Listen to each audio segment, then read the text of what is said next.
I didn't know how long that jingle was going to last. That was a good one. Merry Happy Christmas. Andy. Happy Christmas. Yes. Happy. Yes. We Happy say Christmas. Merry Christmas. Are we talking over each other now? There you go. Good to see you. How's your holiday so far? So far, very good. I have the pleasure of celebrating European Christmas on the 24th. So we did that yesterday, which was fun. And for many years, that's been Swedish or German Christmas. And this year it was a Polish Christmas. So it's been quite fun. Yeah. So it's going around all of the traditions. The interesting thing is there, of course, that they don't actually eat meat. So there was no meat on the 24th. It's only fish. It's a pescatarian diet because they're very religious. And yeah.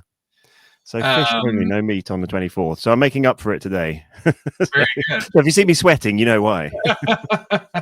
Get it in. I love it. Well, don't be confused, listeners, by our intro and casual presentation today. This is the Tea and Timbits podcast. We normally talk about global perspectives on business development to help you prosper. And let's see if we can't sort of pull in a little bit of the Christmas theme into our normal podcast conversation. We've been talking all month about process, depending on which country you live in. But we thought we'd just do a little bit more reflection today. We're going to get into a new theme in January. Andy, got any stories in your mind to share with us today?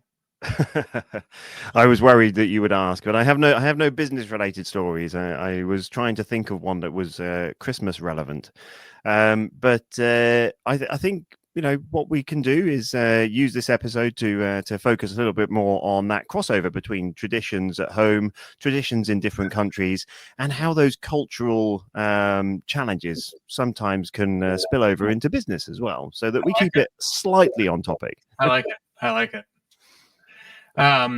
What kinds of traditions do you think that you've sort of worked into your business life? Oh, that's a good one. I think when we talk about traditions, it can often be confused with routines, and in a way, Christmas is an annual routine. Everyone gets together and do certain things on those days. But I think talking back to what we were looking at earlier in the year is culture as well. So, I mean, different cultures have different traditions, and different traditions will materialize in the business setting as well as they materialize in home life as well. And I think for me personally, the traditions have been more about trying to embrace as many of those traditions that I've experienced from my personal experiences, and try and bring those into the business life, and give that little bit of fun, that little bit of distraction, a little bit of something a little bit different. It is a bit of a tightrope you have to walk, though. I completely agree, and I actually kind of appreciate that about the business environment. Like you don't really get to pick that environment like as much as you do your friends, and that tends to be a bit more of an echo chamber when you're at work, when you're interacting with your clients, your partners, your colleagues. You kind of do have to sort of I guess you don't have to open your posture. Some people close right off and say, well, this is business, and you do you and I'll do me, and this is business. But on the flip side, I kind of think that if you are and especially from a business development perspective, I think if you have more of an open posture and curiosity about those other cultures, traditions, routines, that you're going to learn more, you're going to be more successful, you're going to find more prosperity. I think it's good. I don't think you're completely 5-minute episode. No. Should we leave it there? No, yeah, stop. No, that's pretty good. No, there's one Christmas tradition that I don't know if all our listeners know about. I think we spoke about it maybe last year as well. But it's one that still surprises me every year when I'm reminded of it, and it's business related. So, when you want to push your product and promote your product, a clever way of doing that is somehow tying it to the traditions or a particular season or something like that. One of the biggest ones that has had an effect on an entire nation as a result of their very clever strategic marketing campaigns is Japan. Okay. So Kentucky Fried Chicken is the go-to Christmas meal in Japan. Come on. Because of clever marketing in the 70s, and it is the thing to do. So you have Kentucky Fried Chicken at Christmas in Japan. Yeah. If there's any Japanese listeners, I need to fact check that one. Well, they have to pre-order them like months in advance. Honestly, they have. It's amazing. That's pretty interesting. I mean, I guess like the whole, then there's all this commercialization and just Santa Claus is an invention of Coca-Cola or something like that. Speaking of Coca-Cola, that reminds me of another one that was quite clever with marketing. So in Sweden, I can't remember which brewery it was, but they launched a version of cola, and it was a massive flop, and nobody liked it because it tasted weird, right? Okay. And so it wasn't very popular. So their marketing team had an idea that what we could do is we can rebrand it, and they called it basically Christmas Cola. Okay. So it's only available at Christmas time.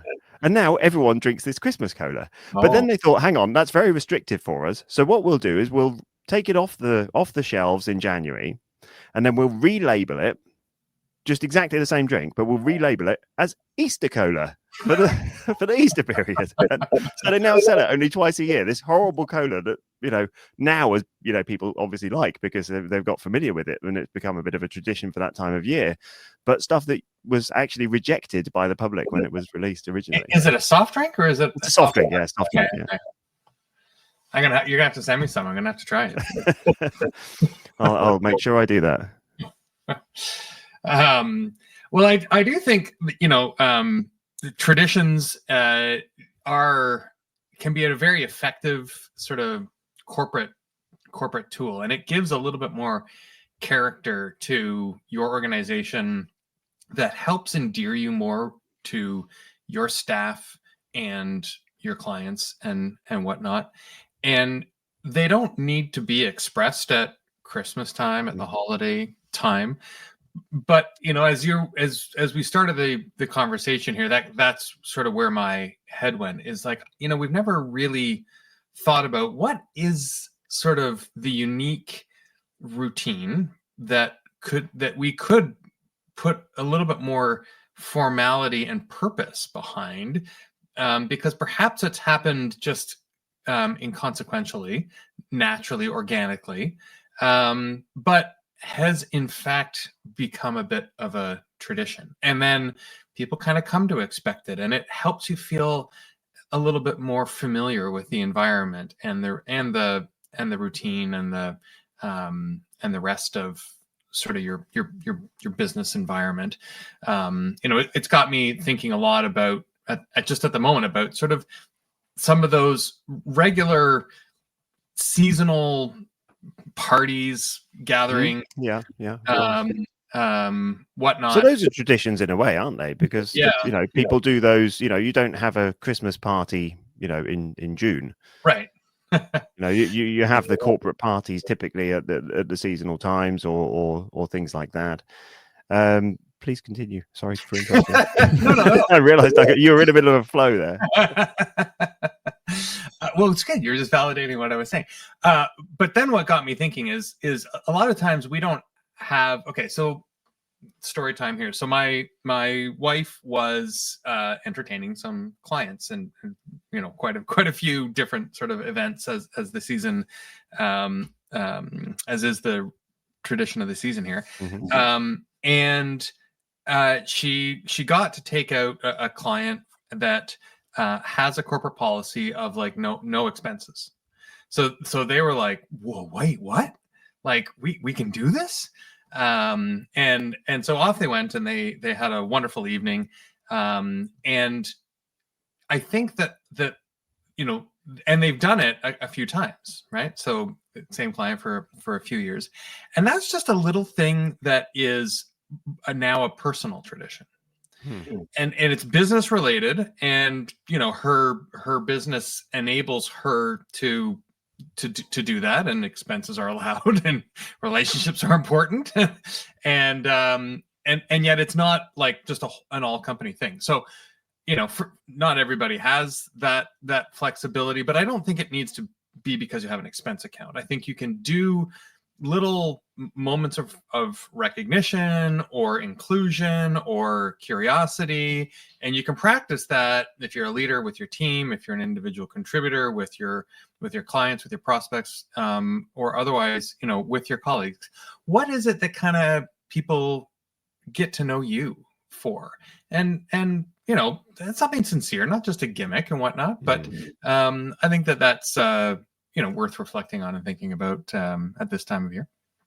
Oh, very much so, and I think doing that unique thing is really special as well. Tailoring it to each individual client, each individual relationship in a way, and not just, I don't know, doing a blanket thing of an impersonal giveaway with your company logo on it or something. It's incredibly self-indulgent. I think people are happier to receive nothing than to receive a little bit of promotional material at Christmas.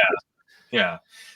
On the flip side of that, like I do know that you kind of have to be listening at the same time. Like, we have clients who embrace this time of year, and their token of appreciation will show up regularly at this time of year. And for those clients, they get into the spirit and they like it, and it's part of their tradition. And I think when you don't reciprocate, and more than just kind of I got your thing, thanks again, it's great working with you, but how make a note. What can we make sure that and meanwhile, I do know that there are others who do fall into the category of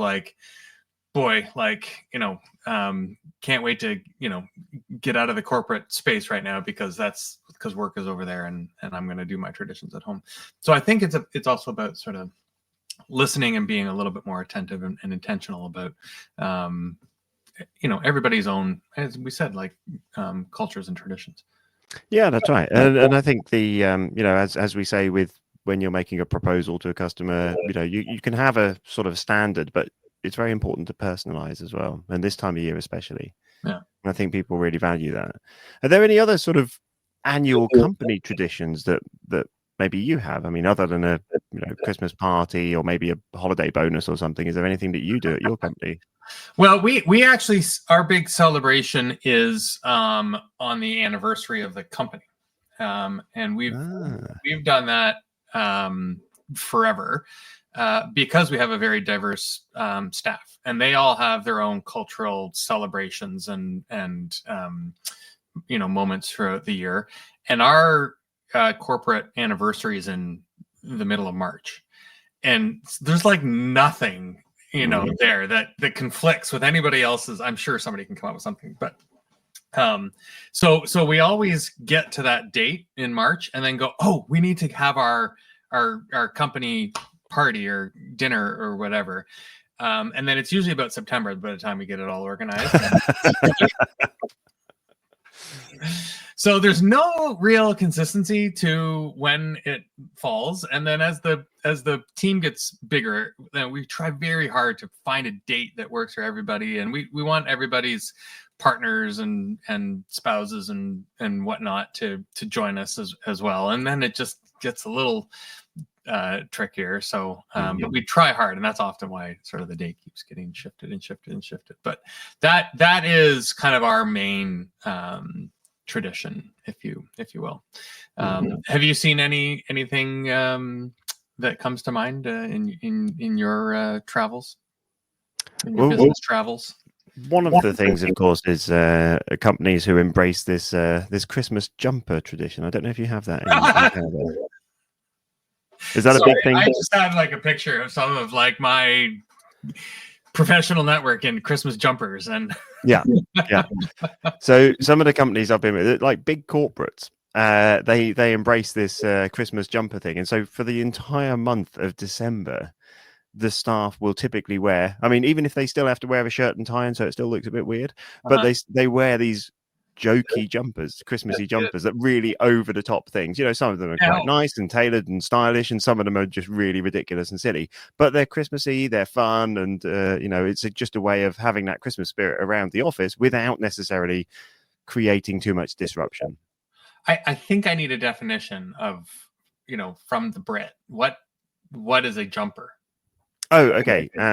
So like but I don't. But then I'm second guessing if I have the right picture in my mind. Yeah, no, it's a sweater. Okay, all right. I had a picture of like a head to toe, like full body. No. Yeah. Like a onesie, you mean? Yeah. Yes. No. In my mind, that was a jumper. So fine. Okay. Yeah. Now, yeah, there's a tradition of here just generally of like, wear your ugliest Christmas sweater, the ugly sweater at the party. Yeah. I think it's a similar. Yeah. Anyway, I like that. My daughter's school, all the teachers are wearing a different theme for the last week of school. So that's what they were doing. So she came home and everybody's wearing this today. Yeah. And of course, if you're in countries that have quite strong, religious traditions as well, then typically those tend to become part of the corporate culture as well, and they become an important part of that. In Sweden, they have Lucia, and they have all the young ladies dressing up in white and going on parade and all this sort of stuff. And it's a really big thing. It's a really big, important day. And companies will stop for it, and they will, embrace that, and it will become an important part of that, that season. Even though it may not be relevant for all of the people who are there, it's part of the tradition, part of the culture, and something that becomes, just part of the life. I like one other thing, though, which I think is really funny, and I've just remembered, and I've not experienced it myself. I've not done Christmas in Norway, but I understand that families always hide their brooms, like the brushes and brooms and stuff that they have in the house on Christmas Eve. So they hide them in cupboards and other places so that the witches can't take them and go for a midnight fly. Huh. In case they might interrupt. Yeah, witches or evil spirits, I believe. I believe it was. But yeah, exactly. So you've got to hide your brooms on Christmas Eve. On Christmas, not Halloween. Yeah. Well, hopefully we've got people just kind of reflecting and thinking about some of their traditions, and maybe having a little bit of a groan at the way we converse when we're being a little bit more casual about it. Thanks for chatting, Andy. Appreciate it. It's been a pleasure. Appreciate the fitting in another episode before the end of the year. It's been a lot of fun this year. It's been good to think and chat about all these themes with you, and I'm really looking forward to what 2025 is going to have. Yeah, likewise. See you next year. All right. Thanks, everybody. Thank you.